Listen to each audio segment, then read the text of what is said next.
মৌসুমীর সংসারে সবাইকে জানায় স্বাগত। আর শুভ সকালের অনেক শুভেচ্ছা, অনেক ভালোবাসা। এটা কিন্তু 23 আর 24 তারিখের ভিডিও। তো তোমরা তো সবাই জানো আমরা যেদিন ভিডিও করি তার পরের দিন এডিট করে তারপরে পোস্ট করি। তো এটা আজকে কিন্তু 25শে ডিসেম্বর সকালবেলা আমি পোস্ট করছি এটা। তাই জন্য সবাইকে জানাই বড়দিনের শুভেচ্ছা, অনেক ভালোবাসা। সবাই খুব ভালো থেকো, সুস্থ থেকো। তো দেখতেই পাচ্ছ 23 তারিখও প্রচুর চাপ, মানে অনেক রাত পর্যন্ত কেক বানিয়েছি। গোপাল ঠাকুরের মানে একদম নিরামিষ কেকের অর্ডার ছিল 3টে, একটা ম্যাঙ্গো, একটা অরেঞ্জ আর একটা বাটারস্কচ। তো বুঝতেই পারছো 3টে, কিন্তু যেহেতু কেক একই রকম হয় কিন্তু ক্রাশগুলো একই কালারের হয়, সেজন্য খুব চাপের। আমি কি করেছি জানো তো, এই যে টার্নিং টেবিলগুলোতে মার্কার দিয়ে নিচে নাম লিখে রেখেছি, ম্যাঙ্গো, বাটারস্কচ আর অরেঞ্জ, যাতে আমার গুলিয়ে না যায়, কেকটা যাতে ঠিকঠাক আমি দিতে পারি সেই ফ্লেভারের ক্রাশগুলো, সেই জন্য। তো দেখো আমি কেকের স্পঞ্জটা 3টে লেয়ার করে নিলাম, নিচে একটু টার্নিং টেবিলে ক্রিম মাখিয়ে নিলাম, তারপরে আমি একটা লেয়ার দিয়ে দিলাম, ওপর থেকে সুগার সিরাপ দিয়ে দিচ্ছি। জানো তো, তোমরা যদি কেউ বাড়িতেও ট্রাই করো, স্পঞ্জ তো অনেকেই বানাতে পারো, ক্রিম কেকটা একটু অসুবিধা হয়, অবশ্যই কিন্তু এই সুগার সিরাপটা দেবে, না হলে কিন্তু এই ক্রিমটা ধরবে না। তো আমি ক্রিমটা দিয়ে প্যালেট নাইফ দিয়ে ভালো করে চারিদিকে মাখিয়ে নিচ্ছি। দেখো সুন্দর করে ঘুরিয়ে ঘুরিয়ে মাখিয়ে নিচ্ছি। জানো তো অনেকগুলো কেকের অর্ডার আছে, মানে সারা রাত বসেই মনে হয় বানাতে হবে, কারণ এটা 23 তারিখের, যেহেতু 24 তারিখ নিরামিষের এই কেকগুলো, ওই জন্য আমি আগে আগে করে নিচ্ছি।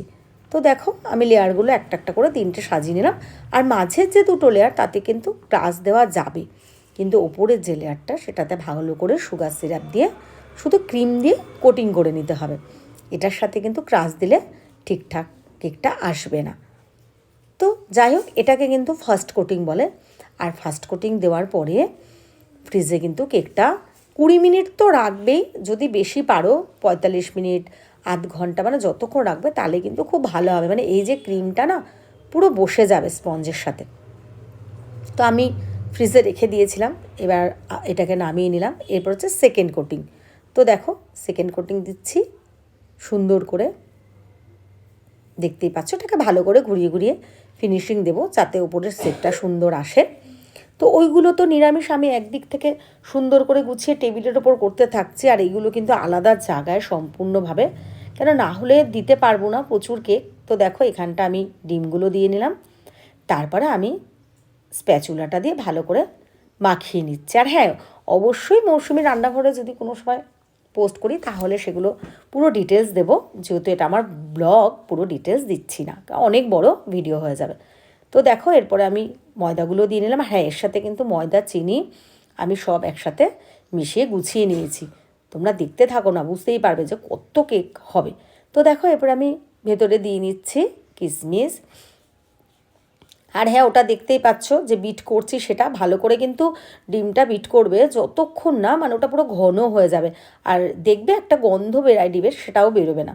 তো দেখতে পাচ্ছ আমি সব দিয়ে দিচ্ছি, টুটি ফুটি, এগুলো কিন্তু শুধু ভেতরে নয়, এগুলো ওপরেও সেমভাবে দেবে, এটা কিন্তু রিচ হবে, পুরো সুন্দর হবে, খেতে কিন্তু ভীষণ ভালো হয়। তবে হ্যাঁ, অনেকেই অনেক রকমভাবে পছন্দ করো, এসেন্স বলো, কালার বলো, তারপরে কোন ফ্রুটসগুলো কে পছন্দ করো না করো সেটা ব্যাপার। তো দেখো আমি ছোট্ট ছোট্ট করে মোরব্বাগুলো দিয়ে দিচ্ছি। মোরব্বাগুলো বেশি বড় দিলে না মুখে লাগার জায়গাটা বেশ নরম নরম থাকে, যেহেতু এটা চিনি থাকে, তাপটা পেলে পরে আস্তে আস্তে একটু গলতে থাকে, তো ওই জন্য যাক আমি সাজিয়ে নিচ্ছি ওপর থেকে। আর এই দেখো আমার কালু সোনা কিন্তু আমাকে পাহারা দিচ্ছে, জানো, আমি রাত 3টে হোক আর 4টে হোক এরকম ও কিন্তু জেগে থাকে, আমার কাছে বসে থাকে। তো আমি ভাবলাম কি চলো ওকে একটু বিস্কুট দিয়ে দিই, ও একটু খেয়ে নিক। তো ওর খিদে পেয়েছে নিশ্চয়ই। ভিডিওগুলো ভালো লাগলে একটু লাইক, কমেন্ট, শেয়ার করে দিও। তোমরা ছাড়া আমি কিছুই না, আজকে যেইটুকুনি এসেছি সেটা তোমাদের জন্য। হ্যাঁ, আর একটা কথা, আমার না তুমি বলে ওরকমভাবে অভ্যাস হয়ে গেছে, আপনি বলার চেষ্টা করি, কিন্তু মাঝে মাঝে ওটা হয় না, কেউ যেন রাগ করবেন না, ভুল বুঝবেন না। আসলে আমি ফেসবুকটা আগে করি, তো ফেসবুকেই আমি সবাইকে তুমি নিজেদের মধ্যে কথা বলি ওরকমভাবে। তো যাই হোক, এবার কেকে ফিরে আসি। এটা কিন্তু আমি জেল কেক বানালাম। হ্যাঁ, রেড কালারটা একটু হালকা দিলে কিন্তু ভীষণই ভালো লাগতো, কিন্তু রেড আর পিঙ্কটা মিশে না বেশি ডিপ কালারটা হয়ে গেছে। এখানটা যদি রেডটা একটু কম হয়ে পিঙ্কটা হতো আরেকটু, তাহলে কিন্তু আরও দেখতে ভালো হতো। তো চলো, ভালোর তো শেষ নেই। যিনি অর্ডারটা দিয়েছেন তার হয়তো এটাই খুব ভালো লাগবে, খুব পছন্দ হবে। আমি আমার মতন করে সম্পূর্ণটা দিয়ে চেষ্টা করি যাতে খেতে ভালো হয় বা তার সাথে দেখতেও ভালো হয়। তো আমি নাম লিখে দিয়েছি নিচে।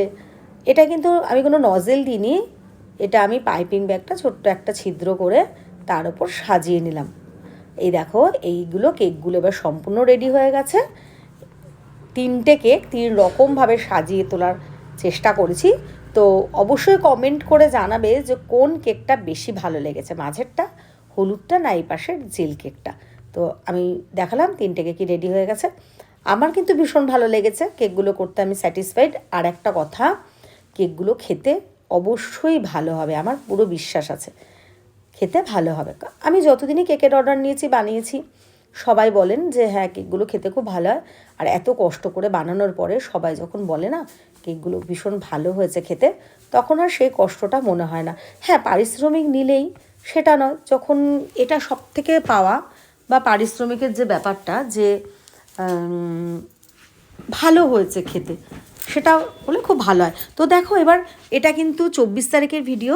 তো আমার মেয়ের একটু শরীরটা খারাপ, থাইরয়েডটা বেড়ে গেছে। তো আমি আমাদের নিউ ব্যারাকপুরের ডক্টর বোধিসত্ত্ব বিশ্বাস, আমি ভালো ছেলে বলেই ডাকি, নিয়ে গেছি। আমার বৌদির দেখো মুখটা কালো, রাজকন্যার একটু শরীরটা খারাপ, থাইরয়েডটা অনেকটা বেড়ে গেছে। তো এই যে দেখো আমার রাজকন্যা, ওর চেক হচ্ছে, যেহেতু ডক্টর বোধিসত্ত্ব বিশ্বাস ভালো ছেলের কাছে এবার নিয়ে যাবে, উনি এসে গেছেন। তো ওর ওয়েট টোয়েট সব কিছু করে নিচ্ছে।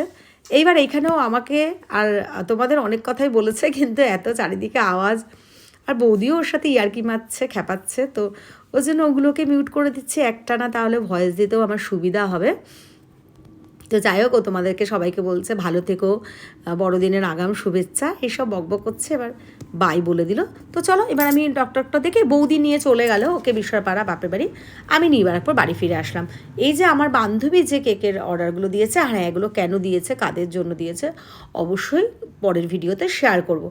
তো দেখতে থাকো, এখানটা কিন্তু পুরো 200 পিস আছে। আর গোটা এই যে ট্রেটা বা পাশে এটা, এগুলো আমি জাস্ট দেখানোর চেষ্টা করেছি যে এইগুলো কেটে কেটে এইভাবে প্যাকেট করে গুছানো হয়েছে।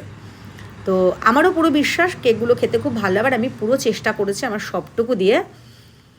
এইবার দেখো কত রাত বাজে, 2:30, এখনও কিন্তু হয়নি কমপ্লিট, আরও আমি কেক বানাবো। তো ভাবলাম চলো আমি একটু মুড়ি খেয়ে নিই। আজকের ভিডিওটা এখানেই শেষ করছি। সবাই ভালো থেকো, সুস্থ থেকো, আমার পাশে থেকো। পরের ভিডিওতে চোখ